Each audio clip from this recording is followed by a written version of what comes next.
Welcome back and thanks for staying with us. According to reports, angry Muslim youths in Kano on Thursday allegedly decapitated a woman trader over allegations that she blasphemed Prophet Muhammad during a religious argument at Wambai Market in Kano. The woman, who is a trader and from Imo State, was in the company of her husband when she was murdered. What are your thoughts on this? It's your view. Please let it count by joining the conversation on 07080668014 or tweeting to us at TVC Connect. Please hashtag your view TVC for us to be able to read your tweets. Okay, so this happened over the weekend. It happened on Thursday, and over the weekend it was just buzzing on social media. People saying that the lady was beheaded, Bridget Bahime, that she was beheaded. Later, a few suspects were arrested, and then her husband said she wasn't beheaded, she was just actually killed. She had an argument, with some man in the marketplace saying that don't do your ablution here, and they felt that that was an assault, on their religion. Who wants to go first? Cyril. Okay, Cyril, go ahead. This sort of thing is very unfortunate. This again, brings to the fore how we treat one another as Nigerians. From the facts we had, the man went to do the ablution in front of her shop. If the facts are correct, and she had told him to move away. Stop doing that. And then he said, for saying that to her, for saying that to him, she had blasphemed. The first thing I want to say, lest I forget, is if it is not against the laws of Islam that ablution can be done anywhere, really. I think that the Kano State government and all the governors in the north should look at how we can pass a law saying that ablution should be done strictly within the confines of the place you're going to pray. Let's say maybe within the mosque area, because we should be learning from history. It's enough that people are even saying this matter will go the same way all others have gone. Remember when they killed one teacher, I think from Ogun State in Bauchi or so, yeah. and not one said about it again. But going forward, we want to say that if it's not against the laws of Islam, all ablution should be done within the premises of the prayer. If it's in the mosque compound, let's get it done there. That is the usual style. So, but for him to have gone to do it in front of a shop, I'm saying that if there's a law backing that up, governor just isolating. I was going to pick a question from what he said, that even if it is against the laws, even if it was blasphemy, does anyone have the right to take laws into their hands and kill another human being? We are in agreement on that it shouldn't be. But I'm saying we're isolating the situation. A violent person is a violent person. Using blasphemy as an excuse to exert himself on a woman and killing her, or using another excuse, he would find another way to do it. So we must. It wasn't just one person who killed this lady. What I want to bring out is we must find a way to stop this kind of things from taking place. Because if we stop them from using abolition as an excuse, there will be another excuse tomorrow for mob action to take place. We can only begin from where we know what has happened first, and that's why I said on the issue of abolition, if it is not against the laws of Islam, let all ablution be done within the premises of the place you're going to have the prayer. If it's in the mosque compound, or if it's close to where you're going to pray, and not in. I understand what you're saying, but you see, what if they are neighbors, immediate neighbors at the shop? They're actually neighbors. So now, and I'm praying, and she's saying that you are praying. Normally in the marketplace, that's how people do. Please stay, face your corner, and usually you know how tight those places are. However, the point I want to make here is, the human mind, you cannot tell the state of the human mind except pressure is applied. They killed her, not because of ablution. It's because they are killers. That's why they killed her. The killing is inside of them. It is not because you steal that makes you a thief. You are a thief. That is why you steal. Do you understand what I'm saying? So, you see, they'll still kill someone else. For me, when I saw this story, I just saw that this is the state of the minds of the people. Whether it happened in the north, or, it would have happened anywhere. You grew up in the north. Why would anyone think that they have the authority to kill another human being because they've offended them? It's because that person's state of their mind. They are born killers. Is it that they don't know that there are laws? It's not about, you see, let us isolate. Please. Listen, the problem we've had all these years, let me finish. Let us isolate religion from this killing. Do you understand? You can't. Because you can't isolate religion from this killing. No, because but you the know mob what? action was based on religion. Hold She has on. blasphemed without knowing Hold what on. she did. Let They me- joined you him in can't. killing You her. can't. Let me Isolate tell it. you something. You see, when you see people take up arms like that, Yeah. they only look for an excuse. And that Okay. is why it pains me that a lot of times Nigerians, we allow ourselves to be divided across religious lines and cultural, ethnic lines. So I'm saying that whatever it is that they did to her is not because it's a Okay. religious thing. Okay. They did it because they are killers. Okay, point so we made. should treat them as such. Okay. That's just You some part of raised, the you argument. raised, you asked. I can't remember the question. I asked a question about is it that they don't know that there are laws? Why would anyone think that they can't get away with killing another human Because being? they've been doing it over and over again, and nobody is called to action. Nobody has been killed because, according to the law, if you kill, you are killed. Yeah. Nobody has been killed for killing somebody in a mob action. I've not seen that verdict in Nigeria so far. So as long as people get away with doing wrong things, then I know that what's the big deal? If I do it, nobody would kill me. However, if we make this example, an example that if you do it, you will not get away with it. Everybody has grace in them. Every human being has an animal and they're not loose inside their head. It is just because you have not been given the opportunity to let loose. So if some people just feel that they have the right that if you scratch my religion bone, I can go crazy, and they get away with it every time. Isolate religion from it. Every society can become crazy if there are no laws and Thank you, rules but guiding them. isolate religion. So if anything will be an excuse to let them get loose. Thank you. We've seen That's developed what I want to society hear. that when anything, the police is not around, they just go haywire. So if a society like Nigeria wants to have peace, then we should ensure that we uphold the rule of law at every point in time. You know why this case should not go Listen, under. when I was growing up in Kaduna, you know, at some point I was so in love with the Muslim religion that before I do my normal prayer, I will do the ablution and everything. Then I will do the way the movements are, but I was saying my own normal prayer because I didn't know how they used to pray. I'm saying that, listen, those people are just people that are out for war. They are evil, It's not, they're just plain evil people. It's not about religion, because if you meet a true Muslim, they are peaceful people. So I'm saying that if we do not stop this act of saying, oh, because they crossed a religious line, that is why it will not stop. But look at our presidential Hold on. statements. Let Cyril was going to talk. Hold on. Please. Let me let her go. Look at our president's official statement from Femi Adesina. After quoting that this is wrong, he mentioned we should respect each other's religion. So we still bring it back to religion. Whether we run away from it, whether we try to acknowledge it or not, to bring it back to religion. I expect more from all the leaders. I'm saying the senators representing that area should have spoken up, because it is your area, they are your people. The House of Rep member should have spoken up. It is, I don't get how we have leaders appointed to represent us, and they only come and meet us when they want elections, when they want our votes, and forget about it after. The people representing you have just killed one of your representatives of your people, your own child. You should speak up. The state governor should speak up. We should have more reaction than we're having. What are they saying? So many people. You see, let's my personal worry is that this may not be the last time you are going to see this happen. Sadly. It's a pity. But I've always asked, what is the role of the state in this sort of empathy? We understand the husband was there. They were killing her. People were, I mean, it was pure mob action. If there are detail in the matter, is even anything to go by. There was a particular, I think, Alhaji, who took her into his shop, but the mob prevailed on him that he must release her. And he had no choice. They overpowered him, they overwhelmed him, they brought her out, and then they killed her.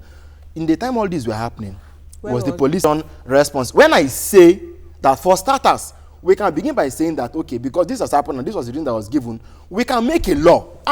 You know what I'm saying? This we can actually make a law to say that all ablution and related issues should not be carried out in public places anymore. Governor Erifo of Kaduna said that brought out a law which the JNI didn't refuse, but Christians are saying no. He said no more preaching in public places. That's one. Tomorrow may be something else. So, but what are we going to do going forward? For the president to have said that we must, I wish I could explain that we must learn to respect. I hope it's not implying that the woman was not respecting the man's faith. Yeah. So Adesanya says, let's, for the sake of argument, agree that she blasphemed. Killing her by an individual is a crime under Islamic laws.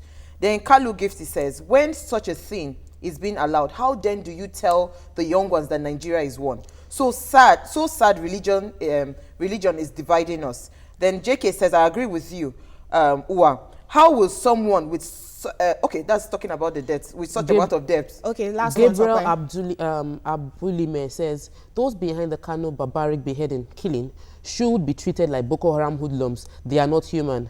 Okay. Which of the All right, next, our guest will shed more light on the federal government's plan to clean up Ogoniland. After this short break, please stay with us. We'll be right back.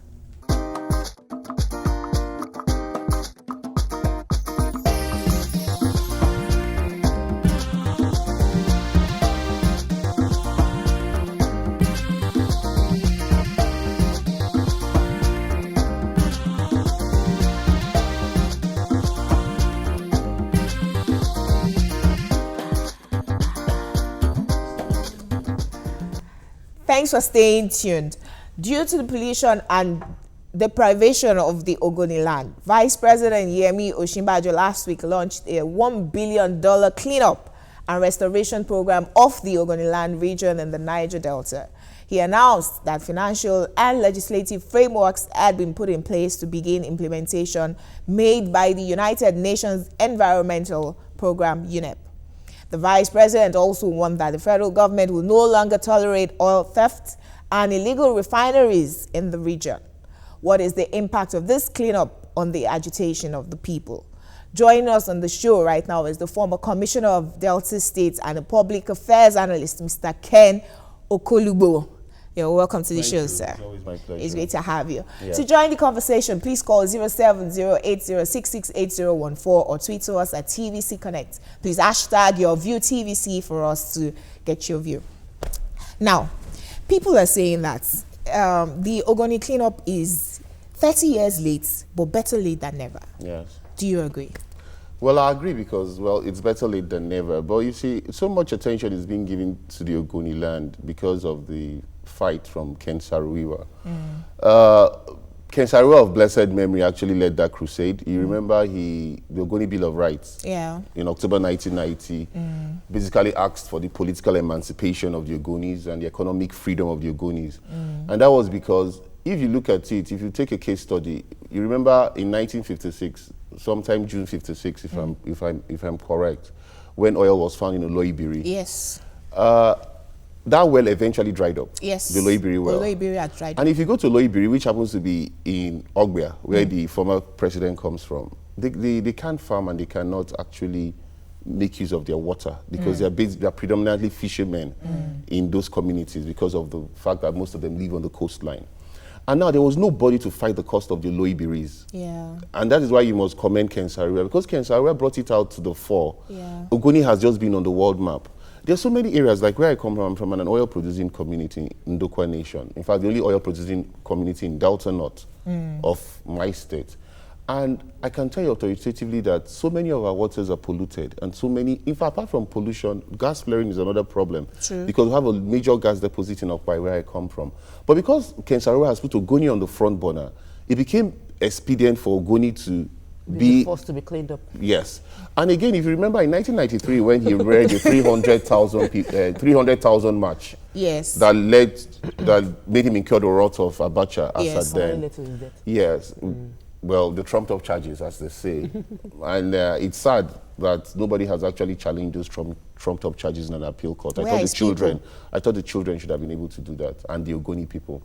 But vis-a-vis, it was that march that now brought it to the entire world what Shell, the devastation Shell had caused in the Ogoni community. Yeah. And you can imagine, it took 30 years, and it's going to take another 30 years of cleaning up. Some of us would have aged, some of us have started seeing our grandchildren, some of us, so many people have died, you know, before the line gets cleaned up.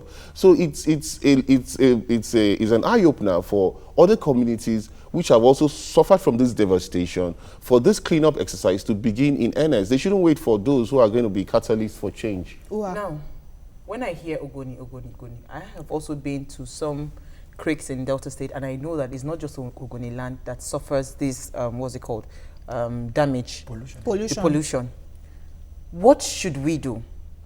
Because you see, you said something very valid, that the other people, you know, they don't have anyone because they don't have anybody fighting. So do we have to wait to have someone to stand up to fight before the government will realize that no, we have to do this? So how do we hold the government accountable Accountable. to say that whether they fight or not, you know, it's like whether you like it or not, I know that it is good for your health. I will do it anyways. Okay. That is the kind of mindset, you know, I want the government You to see, have. How do you now I put them like the angle you actually came from, because you see, so many people are cowards. So many people don't know how to fight, like you rightly said.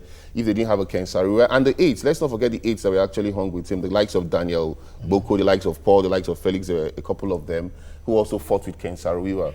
It lies squarely on the Ministry of Environment. Thank you. And that's the absolute truth, the Federal Ministry of Environment. And in every state, there's a Commissioner of Environment. But some people don't do their briefs. Some are not very vast in terms of the office that they occupy. Because if the Commissioner of Environment is actually doing his duty in the state, he will bring it to fore these things to the state government, and the federal government would also get to know about it. Do you think that the Minister of Environment is doing a good job though? Oh no, Mohammed. you know, I'm a critic of this government, but I give her thumbs up. Cool. Go ahead. Yes, I give her thumbs up. I want to yes. mention damages from the blow up by the Avengers. When we have a case where some people are claiming to be Avengers of the Niger Delta, and they are blowing up some facilities, and those blow up will lead to pollution. You just mentioned the fact that the commissioners of environment of the states should have been the one to make this an issue. Yeah. Then the Minister of Environment to make it an issue. Don't you think they should focus their agitation against ex-ministers of environment, ex-commissioners of environment, ex-Masob, not Masob, the former militants that have collected men that have been paid off, rather than causing more pollution to the environment? Okay, you see what the Avengers, to me, what I think the Avengers are actually doing, one, I condemn their activities, but they are trying to call attention to certain things that they said the new government has done.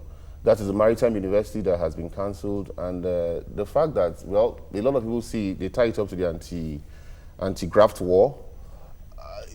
Blowing up pipelines, mechanical failure is what caused the devastation and pollution in Ogoniland and Oloibiri and all the others, and in Ndokwa, where I come from. But blowing up pipelines is not mechanical, it's deliberate. Yeah. And so you're not only inconveniencing, you're denying the government, federal government of funds, because today now we're a federation. Yeah. You're denying your people, they're polluting their waters, they cannot fish.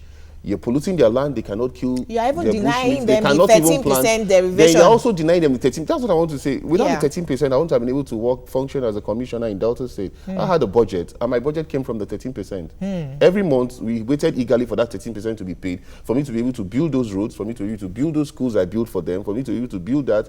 Without 13%, I wouldn't have done one thing. I was solely dependent on the 13%, not even the money that was coming from to the How state. do you think that we can solve the Niger Delta Avengers issue now? What I think I should do, Tompolo is our brother. I'm from Delta State, and I think a lot depends on him. For one, the only thing I will say is that I am actually quite disappointed that Tompolo has Do you believe refused. he's involved? He has refused to. No, I'm not saying he's involved. Has refused to come up. To face and the defend charges himself against him. I have been a victim of trumped up charges. Yeah. Yes, I even had an Attorney General of the state set up charges against me. Nobody would have heard of it, but I went to court. If I didn't go to court, I wouldn't have been freed. Everybody would have had one issue or the other. And this was done by a very close family, a family member of my family that came up with the trumped up charges. I was devastated. I was in office at that particular point in time. I knew I was not guilty. As painful as it was, I attended about 6 or 7 court sessions. It distracted me from my office, but just to defend my office. And the case didn't go on trial because I got judgment. So Tompolo should know that there is no way you can fight the federal government. He knows, if he knows he's not guilty, it's an allegation. What I expect him to do at this mature point in time is to come to the court and face the court. Because him being away from the hands of the law gives the impression he's behind them. Yes. Why it's like that is because Tompolo is the only person that has a vast network. As the former commander of men who has acceptability around the area. You know, he's a generous person. But he has denied He's a them. nice person. He has done so much for his people. You cannot take it away from him. And so they have a lot of loyalty to him. He has denied it. But denying it is not enough. It's not it. It's not it.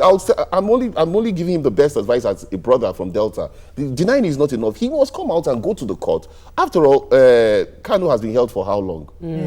But that's another thing. That's another angle again that is quite discouraging. That's why we're also saying the federal government should please fight this corruption without impunity. With rule of law. You have held Kano for this long. You have held Dasuki for this long. About 3 courts have said they should free Dasuki. As much as we are very angry at the mind-boggling amounts that have been recovered, we're not saying you should use illegality to fight. Thank you. Do you understand? So that discourages people like Tompolo to come out. Because Tompolo might think that, okay, if I come out tomorrow, you will just hold me forever. Maybe that's another angle that sees. But he should not be afraid. He's a general. A general should never be afraid. You should come out and fight this battle. Okay. We'll come back to the Tompolo issue, but let's go back to the Ogoni cleanup. This is going to take about 30 years, so it's going to outlive Buhari. What do you think should be policy framework, a robust policy framework that's going to last for those 30 years? Because regardless of any government that comes after Buhari. Did you see that charter in 1990? No. Charter. Okay, the Bill of Rights. Yes, Bill of Rights. The Bill of Rights was very clear. It was straightforward. It was unambiguous. First and foremost, you must remove all the oil, the sludge from the water. Okay. Then you must harvest those ones on land. You know the land one is more difficult because the grass and everything, it has gone mixed up. It has mixed up. So it's going to take a long time for you about 200 different spots. You even have the between 1970s and you have the facts. 1991. So when you now do this, then you give them money first.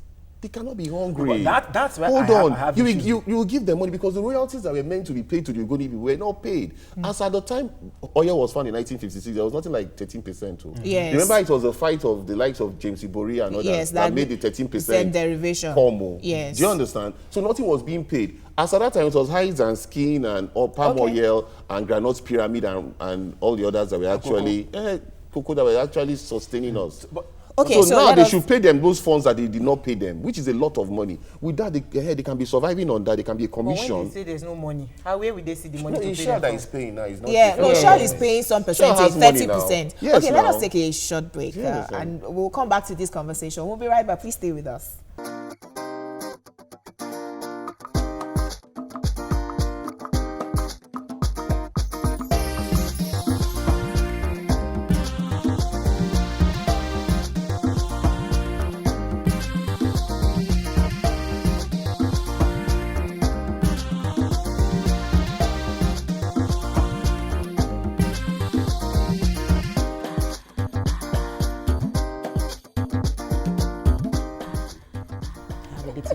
Okay, thanks for staying with us. And we have our first caller this morning. Catherine has called in from Akwa Ibom. Good morning, Catherine. How are you? Thank you. I thank God. Today I'm the first caller. Welcome to the show. Yes, Catherine. Why? Okay, what are the government's plans for the people of Ogoni after the cleanup? Okay. That's a question for you, sir. I'm not in government now, so it will be very difficult for me to answer. Okay, but what do you advise? What I advise is, like I said, there must be royalty. That is what when we said the percentage was not. You think the 13% is not enough? And then we don't know how many percent is in that UNEP report. I haven't seen the haven't seen the full UNEP report. Okay. But there's a percentage that they need to give them in terms of royalties. When the royalties, I don't have a problem with paying royalties. When it comes eventually, what do you propose that they do with that royalty? What they do is the movement. They have the movement is still there. Mossop. They're going to find credible people who will manage those funds. Okay, I want to ask a question concerning in what area? They'll use it to empower. First, you can build ICT centers that you can train the children in ICT. Okay. The ones that are not very okay, you can buy them keke. Okay. Hello. This is the one I don't like. Hold on. We have a phone call. Can I make an addendum? We have a phone call. Addendum. We have a phone call. Marvelous has called in. Good morning. Thanks for joining this conversation. Hello, good morning. How are you, sir? Please join the conversation. Okay. I'm a first-time caller. Clap for Welcome to the show. Clap for me. Okay, you usually clap for your first time callers. Good morning. I want to quickly talk about that in Kano, this thing. I feel it's very bad that we are taking religion to our next thing. In India now, there are different religions. I don't know, in India now, at 11, on one street, there's a religion, on another street, there's another religion, on another. So I feel that they can tolerate ourselves. So why can't we tolerate ourselves? True. It's just Christian and Muslim, and we are having a lot of religious differences. And speaking on Ogoniland, I feel that it's a good step for Buhari. I'm not a fan of Buhari. I didn't vote for it. But I'm happy that he's taking that step. Okay. Now, Thank you, Marvelous. And I'm very, very happy. Thank you. me Cyril was going to add an addendum. Quickly. When those realities come, Yes. the owners of those 200 farmlands that were devastated should be given monetary or financial compensation. No, I'm sure they will do yes, that it because is, they know themselves. Then number two, then you know number two, the petroleum industry bill that is now being watered down and adulterated, across, but they should halt it and ensure that communities that are producing host communities, Hostcom, that's what it's called, are properly taken care of. I know your community is one of please. Hold on. You see, the Hold issue on. I have. Hostcom is very, because even in our budget in the Sopadec, Yes. in the Sopadec, when I Yes. was a commissioner, our budget, we had a percentage for Hostcom. Okay. We never used to joke with them. Okay. Hostcom, without working with Hostcom, because But they're taking it out of the PIB that now. bottom to top approach is what Yes. you must apply. Please. If not, you just sit in the Hold on, comfort of your hold office on. and With- plan a do budget you- for hold people on, hold on, without hold knowing on. what they need. With all this Scale budget, of preference. with all these budgets for Hostcom, as the Sopadec, you are doing something for Hostcom. Yes. As NDDC is doing something for Hostcom, yes. Hostcom. How come these host communities still don't have It is hospitals? not enough. How come It is- all it no is not no enough. please I want It to is say not sorry enough. sorry It is please not enough. I want to Hold on. clarify It is something. not enough. Hold on. We still see videos. We see video of people that are going through boats to go to school. No It's a bridge. drop in the ocean. We Yes, see now. that Yes, they it's a don't have drop in the hospitals. ocean. They don't have schools. And you Let me say tell that you they have why. been But getting it's the a let me tell derivatives. you it's a why. drop in the Let me ocean. let me tell you Hold why. on, hold on, What we have please. given I to think them. the money has Let not me been well tell you why. spent. Hold Let me on. tell you When why. we talk above each one another, they don't hear anyone. The money is not being well What's your spent. question? Now, when you say that the money is not enough, I worry and I chuckle.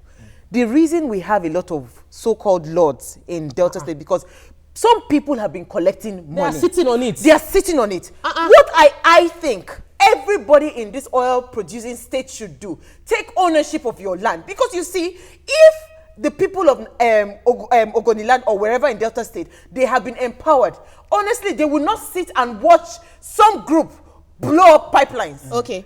So it's important that they take ownership. And if the government must get it right, That means you're they calling must... for restructuring. Yes! We all want restructuring. Yes! Because taking ownership means restructuring. Yes! So you can't Hold take on, ownership hold on, without hold the approval of the federal Of government. course. They will say it's self-determination. No, I'm saying that the federal government it will be should initiate.